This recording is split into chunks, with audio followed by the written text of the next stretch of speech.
ನಮಸ್ಕಾರ ಸ್ನೇಹಿತರೆ, ಇಂದಿನ ವಿಡಿಯೋದಲ್ಲಿ ಭಗವದ್ಗೀತೆಯ ಪ್ರಸ್ತಾವನೆ ಬಗ್ಗೆ ಆಸಕ್ತಿಕರವಾದ ವಿಷಯಗಳನ್ನು ತಿಳ್ಕೊಂಡಿದ್ದೀವಿ. ಈ ವಿಡಿಯೋದಲ್ಲಿ ಭಗವದ್ಗೀತೆಯ ಮುಂದುವರೆದ ಭಾಗದ ಬಗ್ಗೆ ಇನ್ನಷ್ಟು ಆಸಕ್ತಿಕರವಾದ ವಿಷಯಗಳನ್ನು ತಿಳ್ಕೊಳ್ಳೋಣ. ಈಶ್ವರನ ಸ್ಥಾನ ಪರಮ ಪ್ರಜ್ಞೆ. ಇದು ಜೀವಿಗಳು ಈಶ್ವರನ ವಿಭಿನ್ನಾಂಶಗಳಾಗಿರುವುದರಿಂದ ಅವುಗಳಿಗೂ ಪ್ರಜ್ಞೆಯುಂಟು.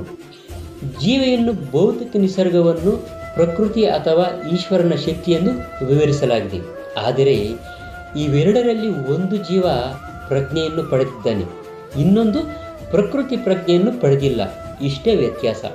ಈಶ್ವರನ ಪ್ರಜ್ಞೆಯನ್ನು ಹೋಲುವಂತಹ ಪ್ರಜ್ಞೆ ಇರುವ ಜೀವ ಪ್ರಕೃತಿಯನ್ನು ಪರ ಎಂದು ಕರೆಯಲಾಗಿದೆ. ಈಶ್ವರನು ಪರಮ ಪ್ರಜ್ಞೆ, ಆದರೆ ಜೀವಿಗೂ ಪರಮ ಪ್ರಜ್ಞೆಯುಂಟು ಎಂದು ಹೇಳುವುದಕ್ಕೆ ಸಾಧ್ಯ ಇಲ್ಲ.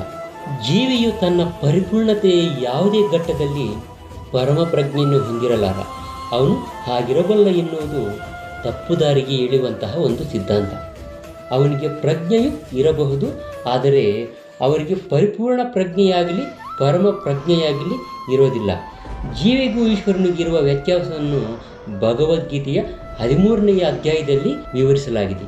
ಈಶ್ವರನ ಕ್ಷೇತ್ರಜ್ಞ, ಪ್ರಜ್ಞೆ ಇರುವವನು. ಜೀವಿಗೂ ಕೂಡ ಪ್ರಜ್ಞೆಯುಂಟು. ಈಶ್ವರನಿಗೆ ಎಲ್ಲ ದೇಹಗಳ ಪ್ರಜ್ಞೆಯುಂಟು.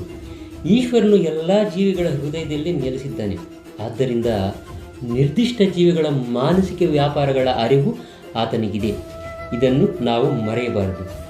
ದೇವೋತ್ತಮ ಪರಮ ಪುರುಷನಾದ ಪರಮಾತ್ಮನು ಎಲ್ಲರ ಹೃದಯಗಳಲ್ಲಿ ಈಶ್ವರನಾಗಿ, ನಿಯಾಮಕನಾಗಿ ಪಾಲಿಸುತ್ತಿದ್ದಾನೆ.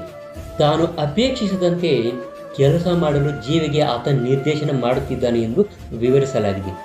ಜೀವಿಯು ಏನು ಮಾಡಬೇಕೆಂಬುದನ್ನು ಮರೆತು ಬಿಡುತ್ತಾನೆ. ಮೊದಲು ಯಾವುದೋ ಒಂದು ರೀತಿಯಲ್ಲಿ ಕಾರ್ಯೋನ್ಮುಖನಾಗಲು ನಿರ್ಧರಿಸುತ್ತಾನೆ. ಅನಂತರ ಅವನು ತನ್ನದೇ ಕರ್ಮದ ಕ್ರಿಯೆ ಮತ್ತು ಪ್ರಕ್ರಿಯೆಗಳ ಗೊಂದಲದಲ್ಲಿ ಸಿಕ್ಕಿಬೀಳ್ತಾನೆ. ನಾವು ಉಡುಪನ್ನು ಹಾಕಿಕೊಂಡು ಕಳಚಿ ಹಾಕುವಂತೆ ಒಂದು ಬಗೆಯ ದೇಹವನ್ನು ಬಿಟ್ಟು ಇನ್ನೊಂದು ಬಗೆಯ ದೇಹವನ್ನು ಪ್ರವೇಶಿಸುತ್ತಾನೆ.